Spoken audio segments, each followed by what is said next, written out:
Labadiena, sveiki susirinkę į spaudos konferenciją, kurioje dalyvauja Lietuvos susisiekimo ministras Rimantas Sinkevičius bei komisaras Simkalas. Ministrė, žodis jums. Ministrė, the floor is yours. Ačiū labai. Thank you. Komisarė, mėly spaudos atstovai, Commissioner, žurnalistai. representatives of the press, journalists. Lietuva kaip Europos Sąjungos tarybai pirmininkaujanti Lithuania is šalis now taking the presidency of the European Council of the European Union, and on the 16th of September we have organized an informal meeting of the transport ministers and also a discussion on the future of the single European sky. The high-level discussion was devoted to discussing the current state of the single European sky, emphasizing the actions for the future. My colleagues, transport ministers from the member states and also representatives of the aviation industry expressed their support for the further development of single European sky and the functional airspace blocks in order to ensure a safe and effective management of the airspace in order to achieve common goals, which are the following: to improve air traffic safety, to increase the capacity of air traffic, to reduce the costs of the air traffic services, and to reduce the negative environmental impact.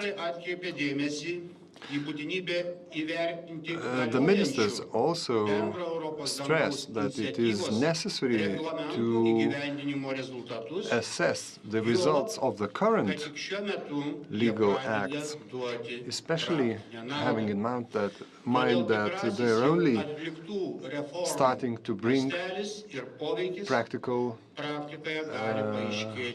results, and their full practical potential might emerge a bit later. The transport ministers were cautious about the Commission proposal to separate secondary auxiliary services from the critical main air traffic services, and the obligation to provide these strategically important services in an open market conditions. The ministers also stressed the social aspects related to the single sky implementation. The participants of the discussion expressed a positive evaluation of the Commission's intention to clearly define the competencies of EASA and the national authorities. However, they expressed doubts about the Commission's plan that the member states would not participate in evaluating the target setting and the results.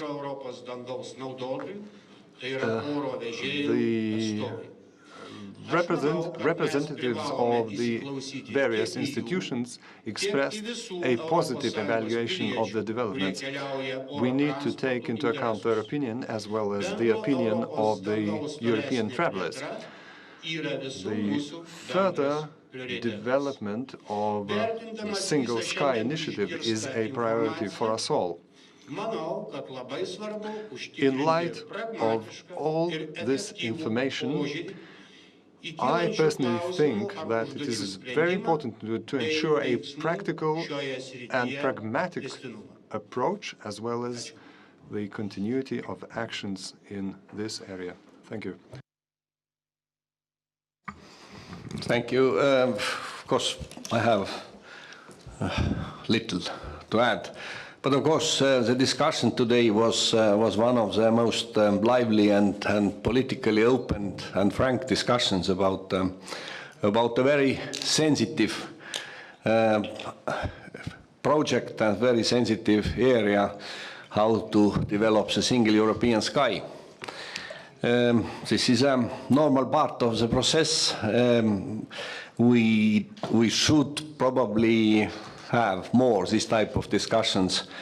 Now we exchange views. There are sensitivities. Minister mentioned many of them, but it is now as with all Commission proposals, which is an ambitious proposal and which was adopted in July, and which somehow accommodates or tries to develop the already existing legislation to have a better and more rapid development of single European sky. So we exchange views. We work with this document. As always, it goes to a certain political and legal manufacturing process, and I think that finally we'll have a document and a program which really develops the single European sky and goes ahead with this project. Thank you. Hello, LNK News. I would like to give a question both to the Minister and the Commissioner. I know that after slight problems, Air Baltic agreement was made. So could you please tell us more about the problems behind this declaration, and maybe you could tell what impact this will have both to Lithuania and to European Union? Thank you for your question. Indeed, today in the morning, a declaration was signed by Lithuania, Latvia, Estonia, Finland. The ministers have reached a decision after very strenuous negotiations on the principles which will lead us to the Rail Baltic project, which will join the 5 countries and will ensure fast-speed communication between the new member states and the old member states. There were a lot of issues that had to be addressed up until the last minute, but they were successfully resolved. And now we have the signatures of all the ministers on the table. I don't know if it's worthwhile reviewing the negotiation procedure and getting into detail. I think this is not reasonable anymore. You know, you asked what problems are behind of this type of negotiations.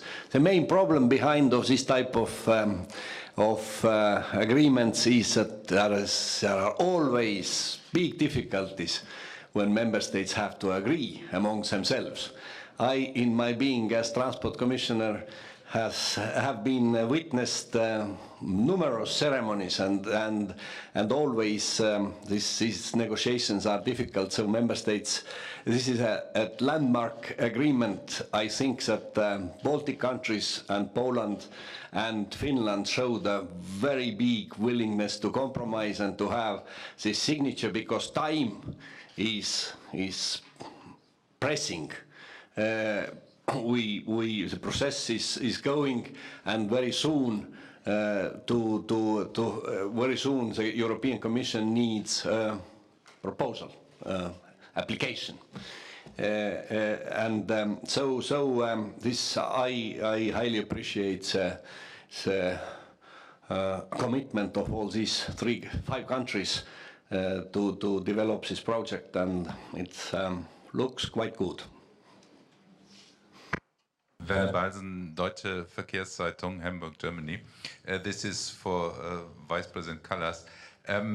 Vice President, the member states, and especially Germany and France, expressed already shortly after the presentation of your proposal of SES2+ their unwillingness to go on with that issue. What made you to present it again and on this event, and was it optimism or was it had it some other reasons? Thank you.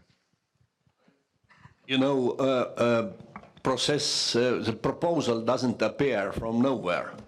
It's we had the experience of the implementation of the concept of single European sky. We took this experience, we tried to learn the lessons, we made a proposal how to facilitate the creation of single European sky, and Commission adopted this proposal. So this was a Commission decision, as always, consensus decision in July, and Germany and France have expressed their doubts about this, but today it was also expressed a lot. You know, we had a discussion. Everybody shared the objectives, including France, including Germany. Everybody shares the objectives that yes, compared with the United States, the European airspace is fragmented and not managed in the best way. So we must do something. Now it's a question of what exactly and how fast, and the large variety of opinions about the details. The proposal was quite ambitious, and includes a lot of these type of details, like separation of supervision and supervision from service provision. Then also various possibility to how to say, to separate auxiliary services, and all these, of course, are sensitive proposals. But this is not the first time when Commission comes with ambitious proposal. I think that the mood today was very clearly directed towards the work, the pragmatic work, is always with all proposals. We have this will be a normal process. Council, European Parliament, amendments, objections, agreements. I think that was important that we did this proposal. It was very important that this proposal was discussed today, and I think that we'll find necessary compromises to boost, to facilitate the creation of single European sky. Yes, hello, Marie-Pauline Dessay for Agence Europe, also in Brussels. My colleague was mentioning France and Germany maybe unwilling to go on with the single European 2+.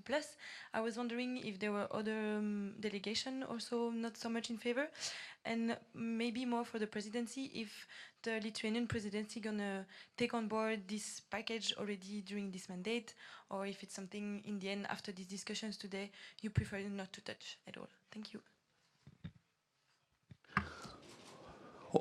How to say, it's also a normal process that all member states have something to say. So some member states were more positive, some member states more critical. It's difficult to list that this is now a list who are directly against and these who are directly in favor.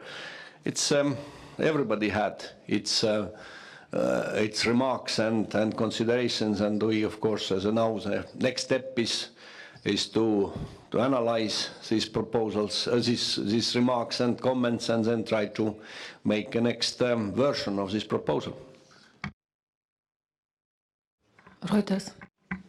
Norėčiau jūs patikint, kad I would like to assure you that regardless of the different positions of the member states and different attitudes, this question will remain on the agenda of the presidency country. We'll continue discussing it in working party meetings, so all the discussions will go on. And we're going to draft a report in December on the progress made, and then we'll give the opportunity for the Greece to follow up. I have a question to Mr. Vice President. ICAO will have its General Assembly next week. Do you expect ICAO will endorse Commission's compromise proposal on emissions trading scheme, given that developing countries do not really want any restrictions on expansion of air travel? And also, if the ICAO does endorse it, do you expect it to pass the European Parliament? Oh, wonderful question. You know, it's a little not so simple as you presented it. It's yes, we look optimistically. Next week I will go also to participate in this annual meeting, this General Assembly, not annual meeting, General Assembly, and we are very optimistic. People who have worked with a possible compromise text of the resolution have worked hard.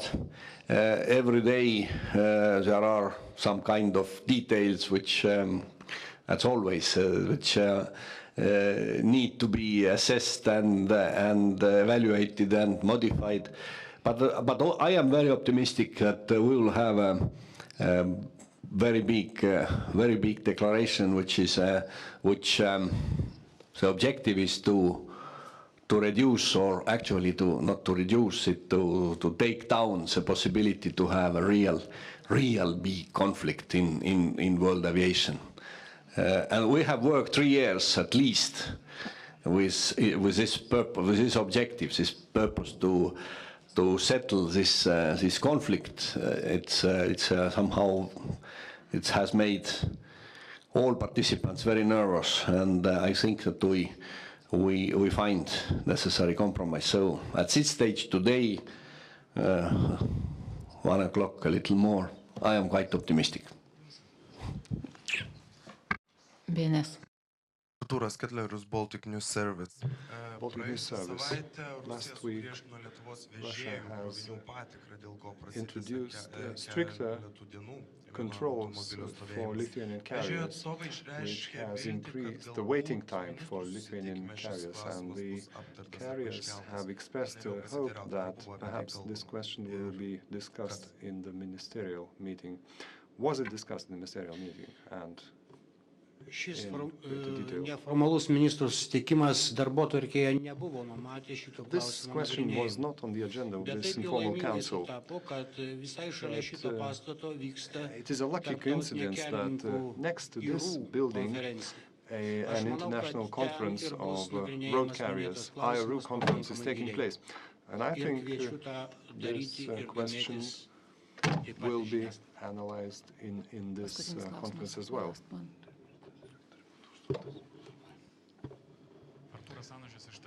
Last question. A question to the Vice President. How do you intend to defend the Lithuanian carriers against Russian sanctions, especially in the light of current difficulties that our milk processors are having at the moment?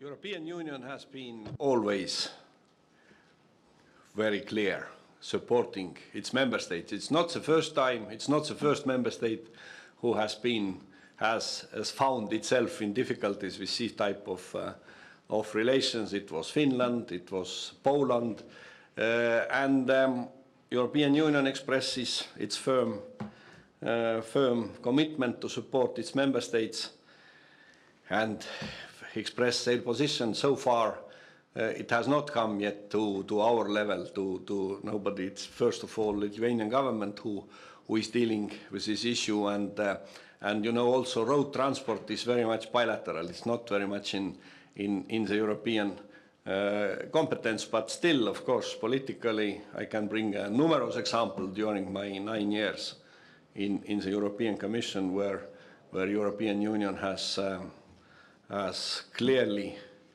supported its member states and helped in this type of conflicts. The last one. Thank you. This is very kind of you. This is for the both of you, gentlemen. You mentioned that the member states put social aspects on the table. I would like to know what exactly these social aspects were, and if the Commission shares the concern of member states in this point.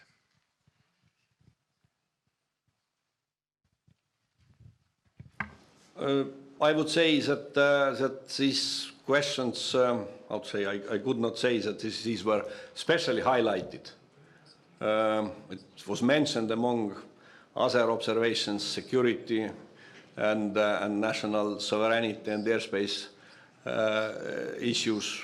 It was not specially highlighted, but of course it depends also very much on the different social legislation in different countries. So some countries have one type of problems when air traffic controllers are civil servants. Some countries where they are employees of a business entity, it's completely different. Ačiū už klausimus, ačiū už atsakymus. Thank you for your questions and thank you for answers.